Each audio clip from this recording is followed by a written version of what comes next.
Le discours de la servitude volontaire, Étienne de la Boétie.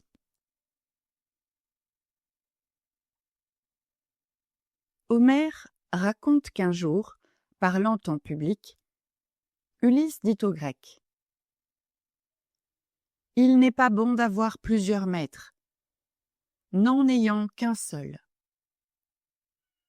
S'il eût seulement dit « Il n'est pas bon d'avoir plusieurs maîtres », c'eût été si bien que rien de mieux.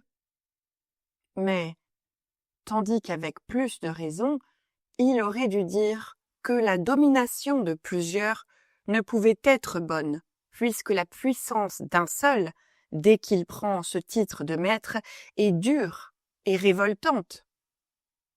Il vient ajouter, au contraire, « n'ayons qu'un seul maître ». Toutefois, il faut bien excuser Ulysse d'avoir tenu ce langage, qui lui servit alors pour apaiser la révolte de l'armée, adaptant, je pense, son discours plus à la circonstance qu'à la vérité. Mais en conscience, n'est-ce pas un extrême malheur que d'être assujetti à un maître de la bonté duquel on ne peut jamais être assuré et qui a toujours le pouvoir d'être méchant quand il le voudra? Et obéir à plusieurs maîtres, n'est-ce pas être autant de fois extrêmement malheureux? Je n'aborderai pas ici cette question tant de fois agitée, si la République est préférable ou non à la monarchie.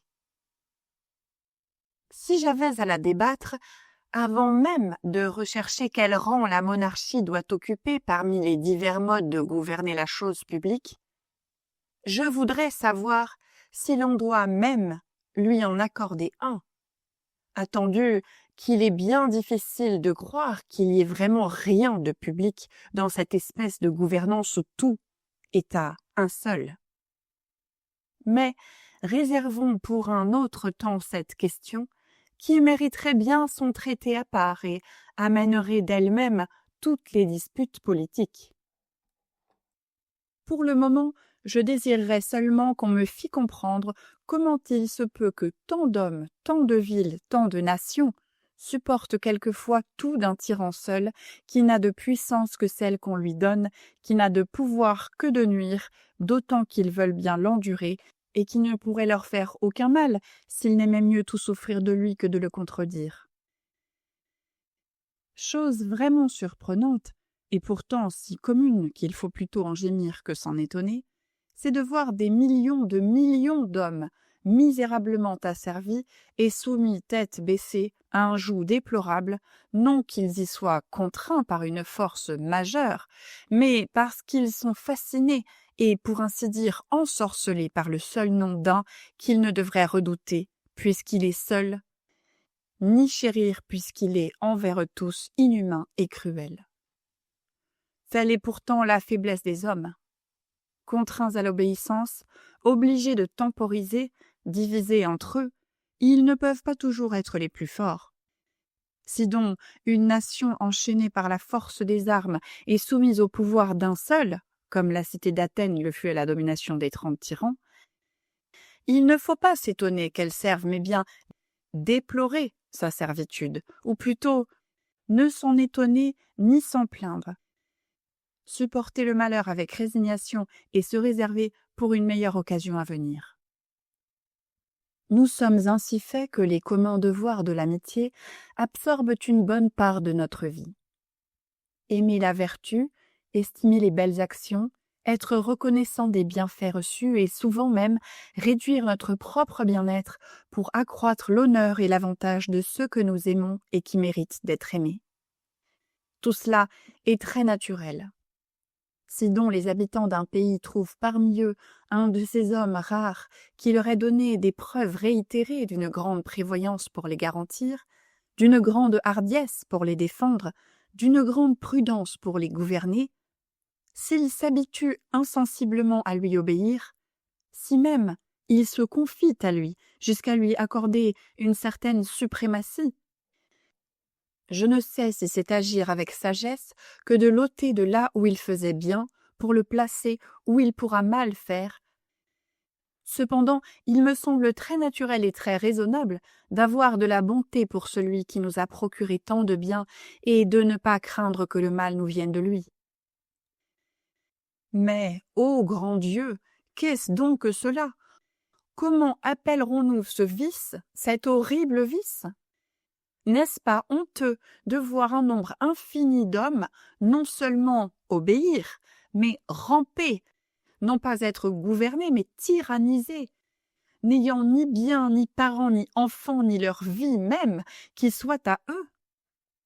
Souffrir les rapines, les brigandages, les cruautés non d'une armée, non d'une horde de barbares, contre lesquels chacun devrait défendre sa vie au prix de tout son sang, mais d'un seul, mais d'un homo, souvent le plus lâche, le plus vil et le plus efféminé de la nation, qui n'a jamais flairé la poudre des batailles, mais à peine foulé le sable des tournois, qui est inhabile, non seulement à commander aux hommes, mais aussi à satisfaire la moindre femmelette. Nommerons-nous cela lâcheté? Appellerons-nous vil et couard les hommes soumis à un tel joug? Si 2, si 3, si 4, 7 à un seul, c'est étrange, mais toutefois possible. Peut-être avec raison, pourrait-on dire, c'est faute de cœur. Mais si 100, si 1000 se laissent opprimer par un seul, dira-t-on encore que c'est de la couardise, qu'ils n'osent se prendre à lui, ou, plutôt que par mépris et dédain, ils ne veulent lui résister?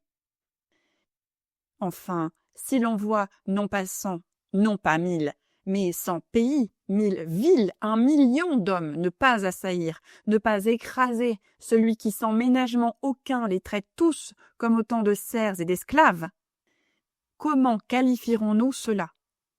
Est-ce lâcheté? Mais pour tous les vices, est-il des bornes qu'ils ne peuvent dépasser?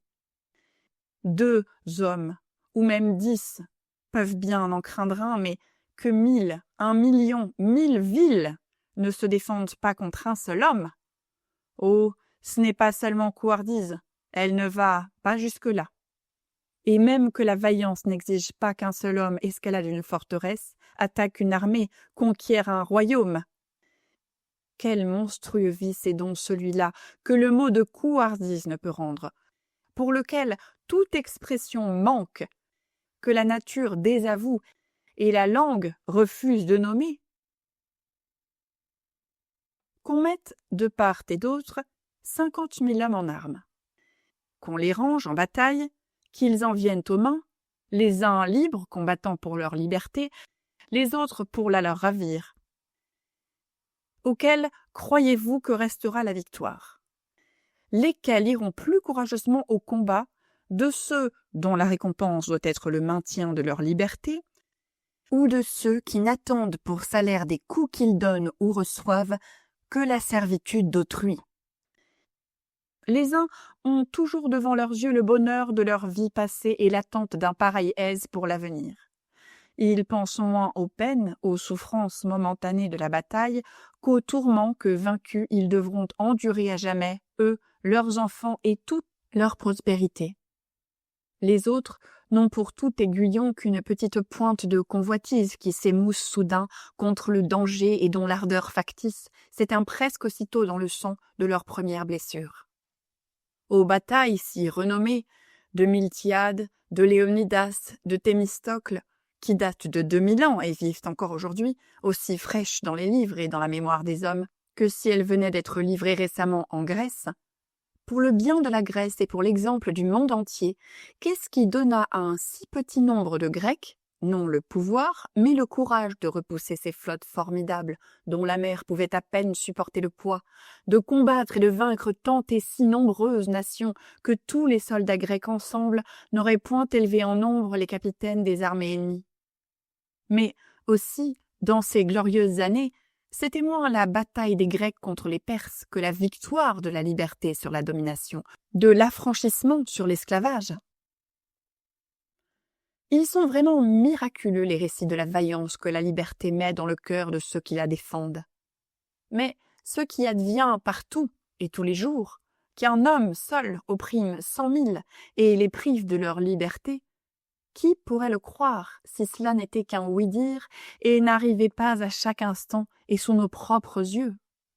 Encore, si ce fait se passait dans des pays lointains et qu'on vint nous le raconter, qui de nous ne le croirait controuvé et inventé à plaisir? Et pourtant, ce tyran seul, il n'est pas besoin de le combattre, ni même de s'en défendre. Il est défait de lui-même pourvu que le pays ne consente point à la servitude. Il ne s'agit de lui rien arracher, mais seulement de ne lui rien donner. Qu'une nation ne fasse aucun effort, si elle veut, pour son bonheur, mais qu'elle ne travaille pas elle-même à sa ruine. Ce sont donc les peuples qui se laissent, ou plutôt qui se font garrotter, puisqu'en refusant seulement de servir, ils briseraient leurs liens. C'est le peuple qui s'assujettit et se coupe à la gorge, qui, pouvant choisir d'être sujet ou d'être libre, repousse la liberté et prend le joug, qui consent à son mal, ou plutôt le pourchasse. S'il lui coûtait quelque chose pour recouvrer sa liberté, je ne l'empresserais point. Bien que rentrer dans ses droits naturels et, pour ainsi dire, de bête de redevenir homme, soit vraiment ce qu'ils doivent avoir le plus à cœur. Et pourtant, je n'exige pas de lui une si grande hardiesse. Je ne veux pas même qu'il ambitionne une je ne sais quelle assurance de vivre plus à son aise. Mais quoi?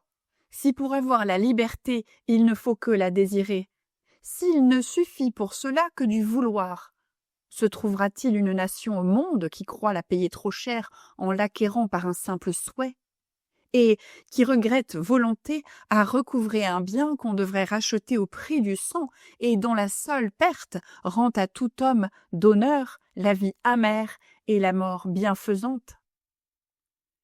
Certes, ainsi que le feu d'une étincelle devient grand et toujours se renforce, et plus il trouve de bois à brûler, plus il en dévore, mais se consume et finit par s'éteindre de lui-même quand on cesse de l'alimenter.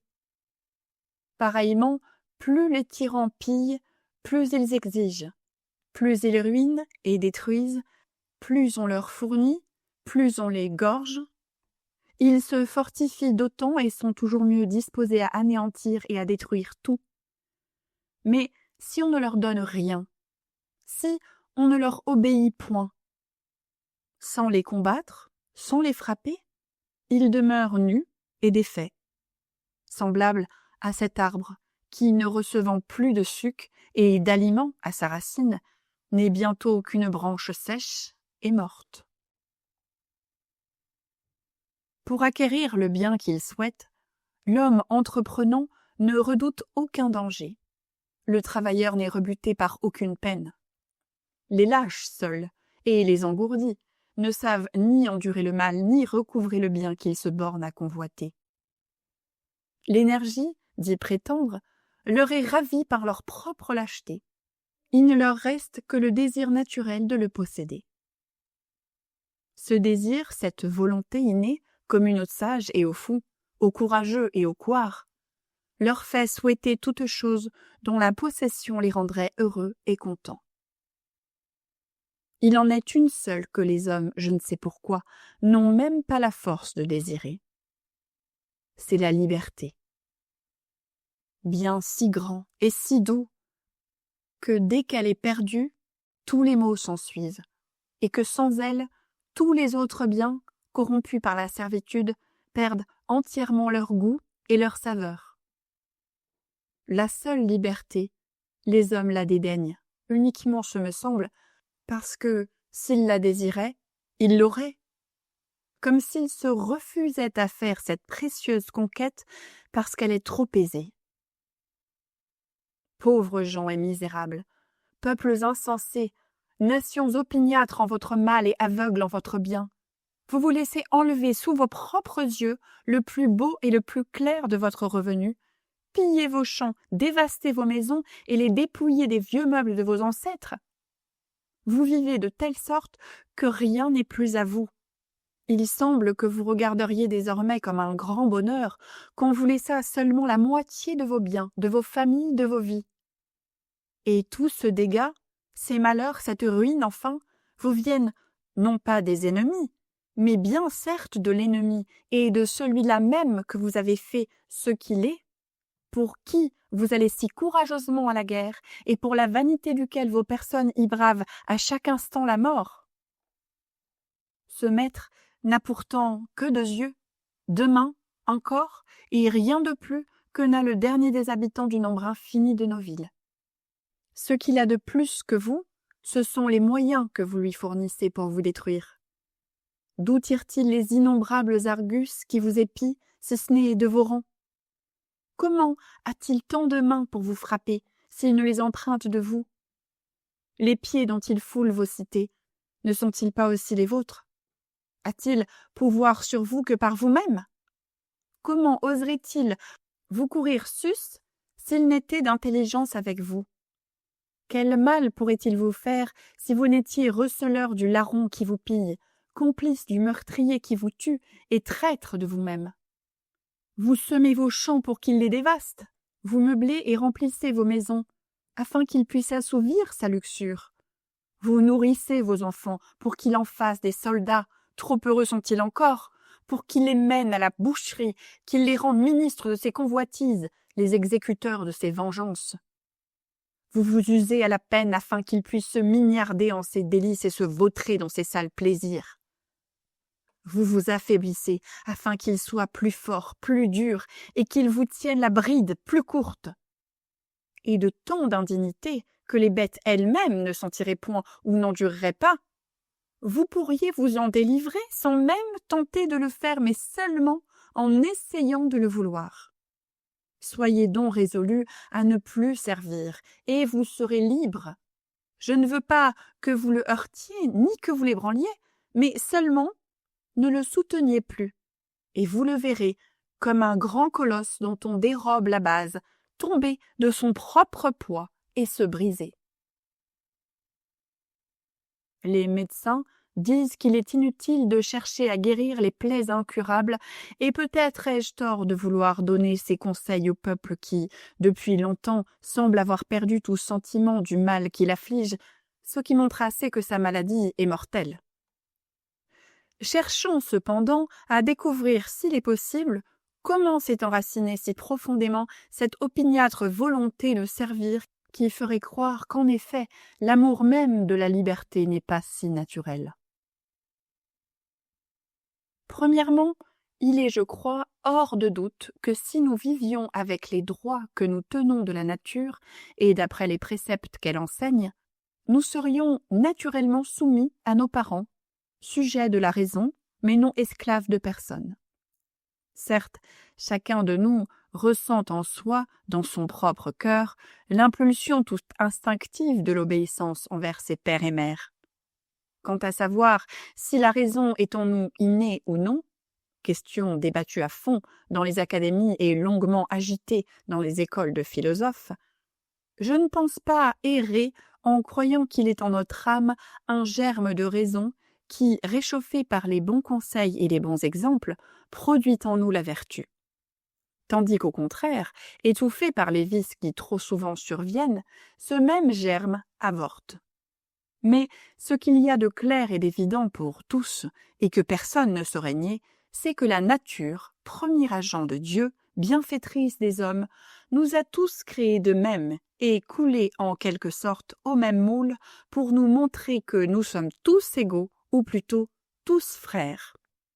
Et si, dans le partage qu'elle nous a fait de ses dons, elle nous a prodigué quelque avantage de corps ou d'esprit aux uns plus qu'aux autres, toutefois elle n'a jamais pu vouloir nous mettre en ce monde comme en un champ clos, et n'a pas envoyé ici-bas les plus forts et les plus adroits comme des brigands armés dans une forêt pour y traquer les plus faibles.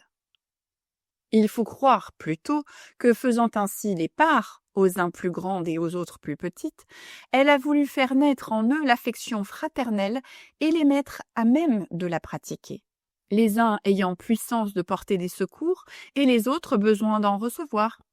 Ainsi donc, puisque cette bonne mère nous a donné à tous toute la terre pour demeure, nous a tous logés sous le même grand toit et nous a tous pétris de même pâte, afin que, comme en un miroir, chacun pût se reconnaître dans son voisin, si elle nous a fait à tous ce beau présent de la voix et de la parole pour nous aborder et fraterniser ensemble, et par la communication et l'échange de nos pensées nous ramener à la communauté d'idées et de volontés, si elle a cherché par toutes sortes de moyens à former et resserrer le nœud de notre alliance, les liens de notre société, si enfin elle a montré en toutes choses le désir que nous fussions non seulement unis, mais qu'ensemble nous ne fissions pour ainsi dire qu'un seul être dès lors, peut-on mettre un seul instant en doute que nous avons tous naturellement libres, puisque nous sommes tous égaux, et peut-il entrer dans l'esprit de personne que nous ayant mis tous en même compagnie, elle ait voulu que quelques-uns y fussent en esclavage. Mais en vérité, est-ce bien la peine de discuter pour savoir si la liberté est naturelle, puisque nul être sans qu'il en ressente un tort grave ne peut être retenu en servitude et que rien au monde n'est plus contraire à la nature, pleine de raison, que l'injustice? Que dire encore? Que la liberté est naturelle et qu'à mon avis, non seulement nous naissons avec notre liberté, mais aussi avec la volonté de la défendre. Et s'il s'en trouve par hasard qui en doutent encore et soient tellement abâtardis qu'ils méconnaissent les biens et les affections innées qui leur sont propres, il faut que je leur fasse l'honneur qu'ils méritent et que je hisse, pour ainsi dire, les bêtes brutes en chair pour leur enseigner et leur nature et leurs conditions. Les bêtes, Dieu me soit en aide, si les hommes veulent les comprendre, leur crient « Vive la liberté !» Plusieurs d'entre elles meurent sitôt qu'elles sont prises. Tel que le poisson qui perd la vie dès qu'on le retire de l'eau, elles se laissent mourir pour ne point survivre à leur liberté naturelle. Si les animaux avaient entre eux des rangs et des prééminences, ils feraient à mon avis de la liberté leur noblesse. D'autres, les plus grandes jusqu'aux plus petites, lorsqu'on les prend, font une si grande résistance des ongles, des cornes, des pieds et du bec, elles démontrent assez par là quel prix elles attachent au bien qu'on leur ravit. Puis, une fois prises, elles donnent tant de signes apparents du sentiment de leur malheur, qu'il est beau de les voir dès lors languir plutôt que vivre, ne pouvant jamais se plaire dans la servitude et gémissant continuellement de la privation de leur liberté. Que signifie en effet l'action de l'éléphant qui, s'étant défendu jusqu'à la dernière extrémité, n'ayant plus d'espoir, sur le point d'être pris, heurte sa mâchoire et casse ses dents contre les arbres, sinon qu'inspiré par le grand désir de rester libre, comme il l'est par nature, il conçoit l'idée de marchander avec les chasseurs, de voir si, pour le prix de ses dents, il pourra se délivrer et si, son ivoire laissé pour rançon, rachètera sa liberté. Et le cheval, dès qu'il est né, nous le dressons à l'obéissance. Et cependant, nos soins et nos caresses n'empêchent pas que, lorsqu'on veut le dompter, il ne morde son frein, qu'il ne rue quand on l'éperonne, voulant naturellement indiquer par là, ce me semble, que s'il sert, ce n'est pas de bon gré mais bien par contrainte. Que dirons-nous encore? Les bœufs eux-mêmes gémissent sous le joug. Les oiseaux pleurent en cage, comme je l'ai dit autrefois en rimant dans mes instants de loisir. Ainsi donc, puisque tout être qui a le sentiment de son existence sent le malheur de la sujétion et recherche la liberté, puisque les bêtes, celles-là même créées pour le service de l'homme, ne peuvent s'y soumettre qu'après avoir protesté d'un désir contraire, quel malheureux vice a donc pu tellement dénaturer l'homme, seul vraiment né pour vivre libre, jusqu'à lui faire perdre la souvenance de son premier état et le désir même de le reprendre? Il y a 3 sortes de tyrans. Je parle des mauvais princes. Les uns possèdent le royaume par l'élection du peuple, les autres par la force des armes, et les autres par succession de races. Ceux qui l'ont acquis par le droit de la guerre s'y comportent, on le sait trop bien et on le dit avec raison, comme en pays conquis. Ceux qui naissent rois ne sont pas ordinairement meilleurs, Nés et nourris au sein de la tyrannie, ils sucent avec le lait naturel du tyran, ils regardent les peuples qui leur sont soumis comme leurs serfs héréditaires. Et, selon le penchant auquel ils sont le plus enclins, avares ou prodigues, ils usent du royaume comme de leur propre héritage.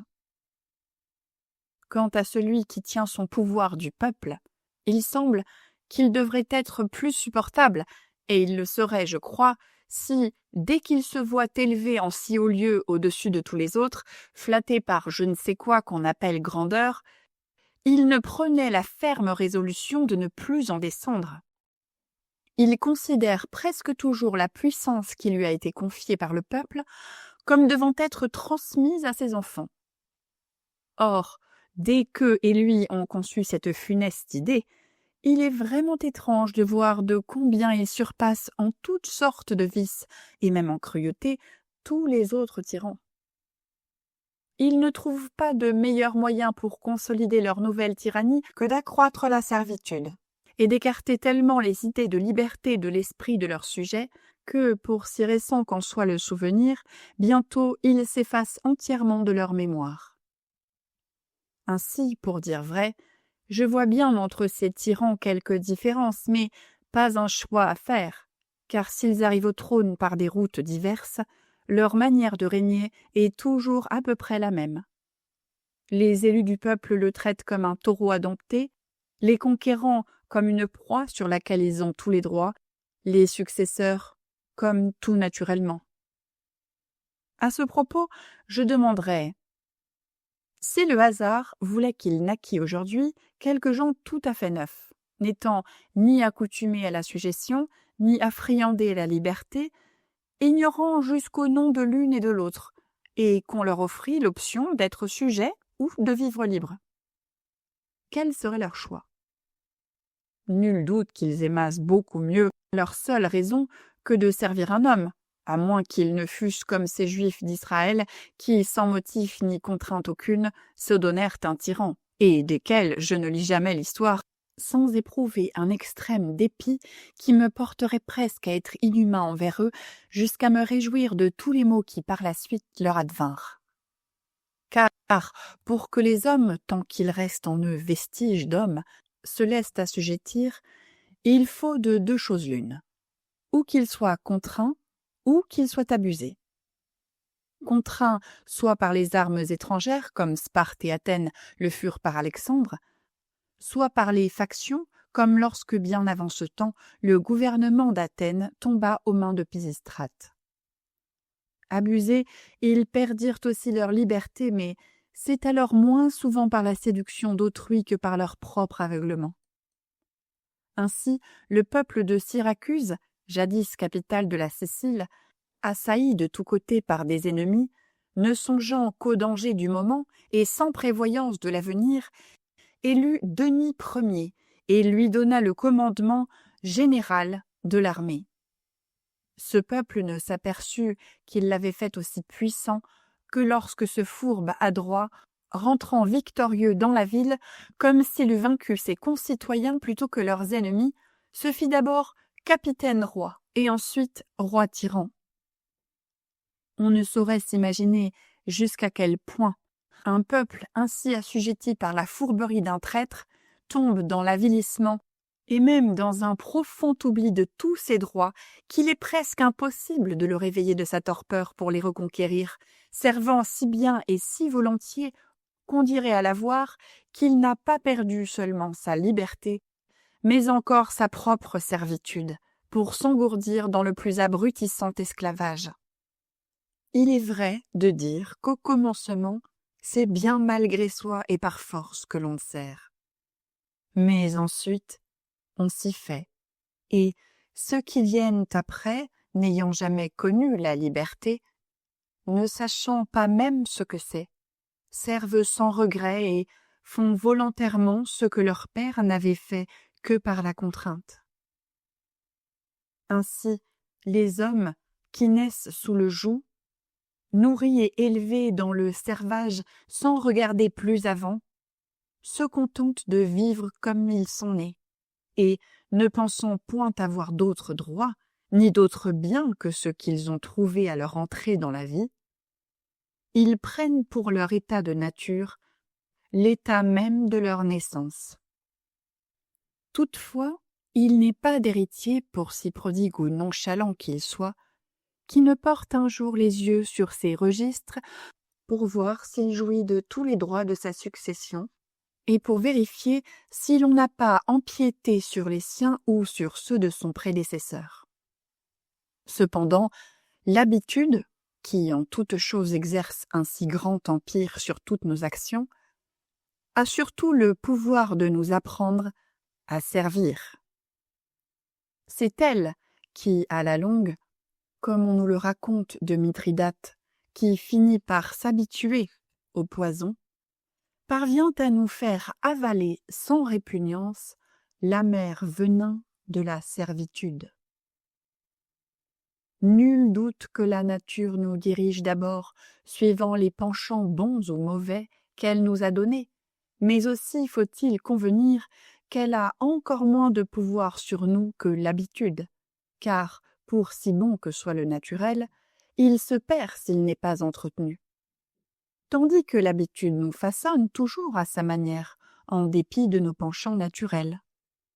Les semences de bien que la nature met en nous sont si frêles et si minces qu'elles ne peuvent résister au moindre choc des passions ni à l'influence d'une éducation qui les contrarie.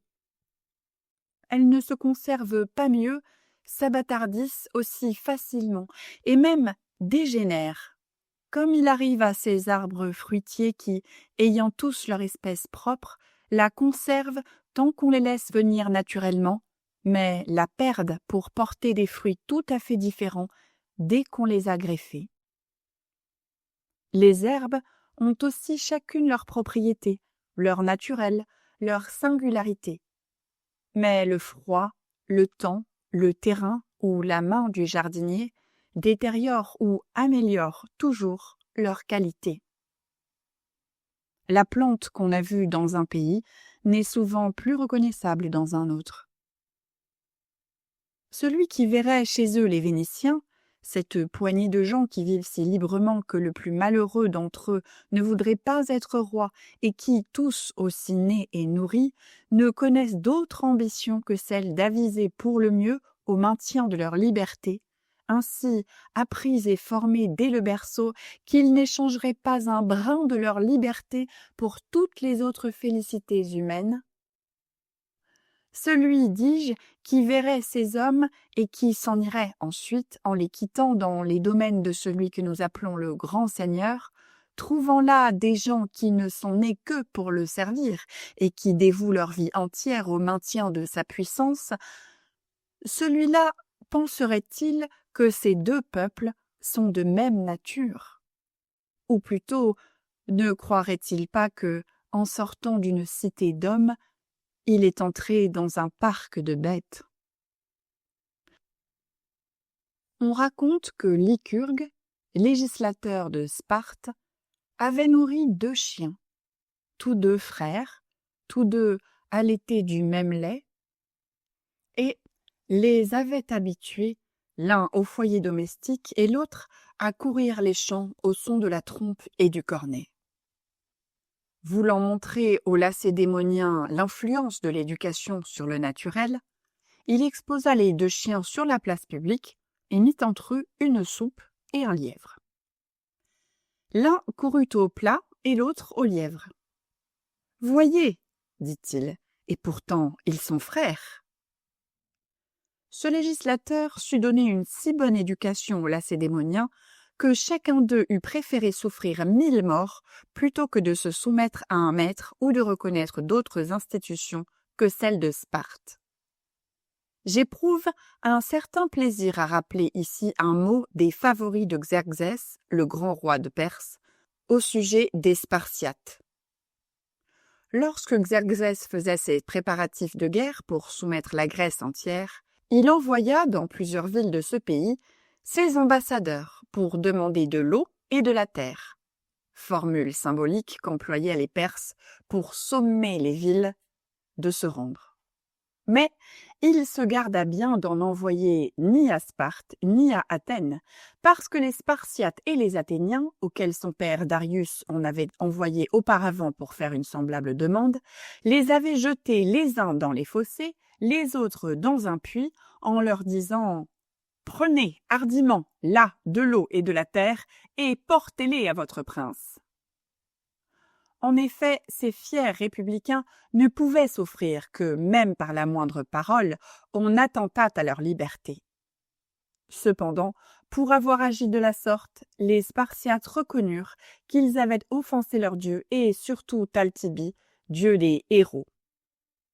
Ils résolurent donc, pour les apaiser, d'envoyer à Xerxès 2 de leurs concitoyens pour que, disposant d'eux à son gré, il put se venger sur leur personne du meurtre des ambassadeurs de son père.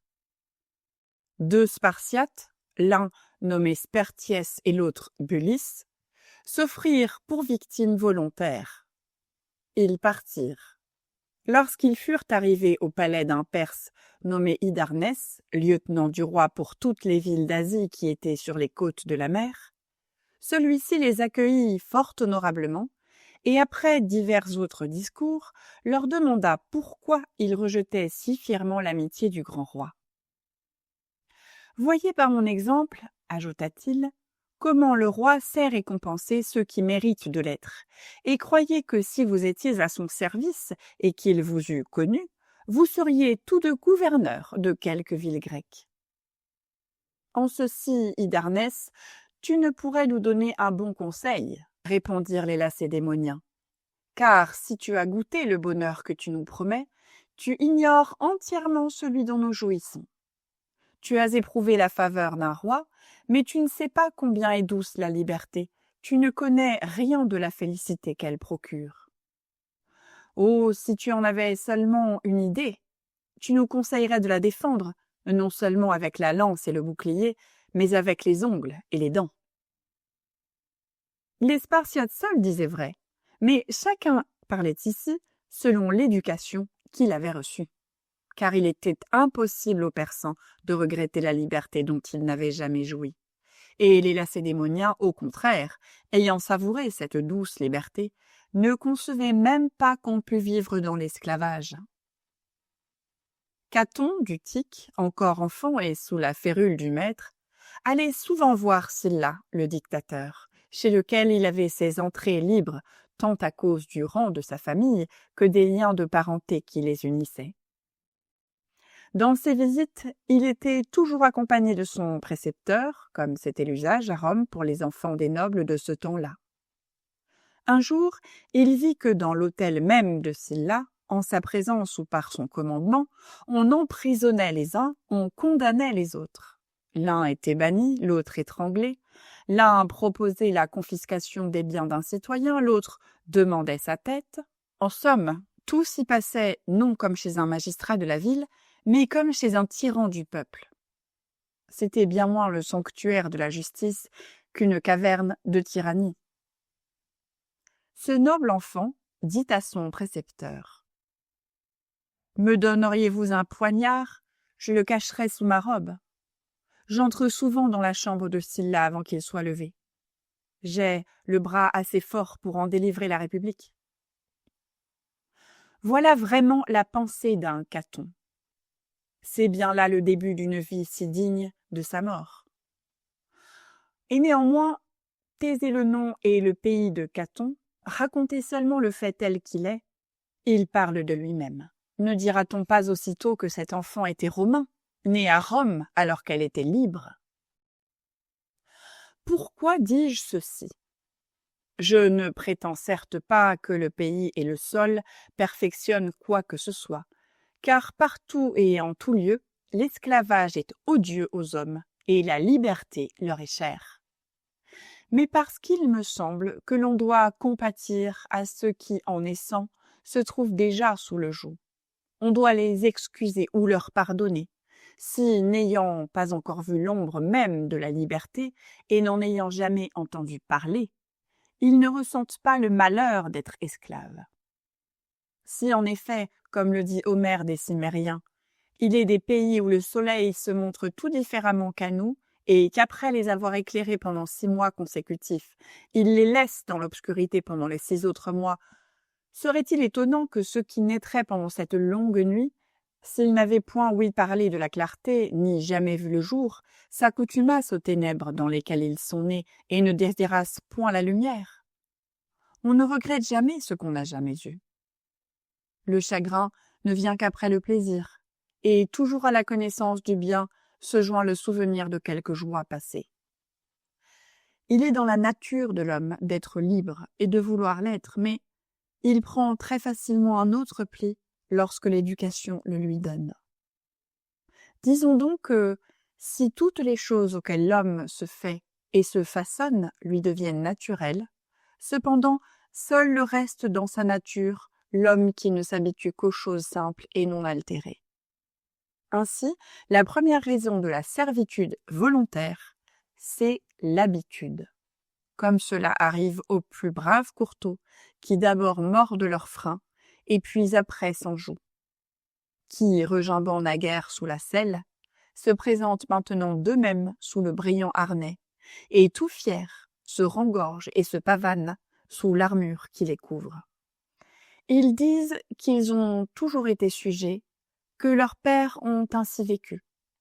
Ils pensent qu'ils sont tenus d'endurer le mort et se persuadent par des exemples et consolident eux-mêmes, par la durée, la possession de ceux qui les tyrannisent. Mais les années donnent-elles le droit de mal faire? Et l'injure prolongée n'est-elle pas une plus grande injure?